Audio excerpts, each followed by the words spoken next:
Now we're going to prep our onions and our garlic.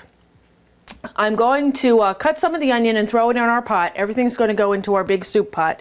And I'm going to reserve some of the onion for a purpose that you'll see later. Let's take our onion first. I'm going to cut off both ends.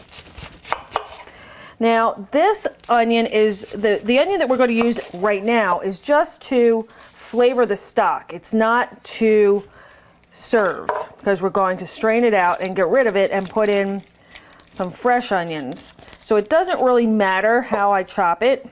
So I'm going to take half this and chop it concassé, which means rough chop.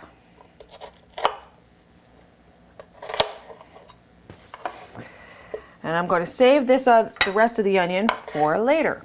This is a baby garlic bulb. Just going to trim the ends.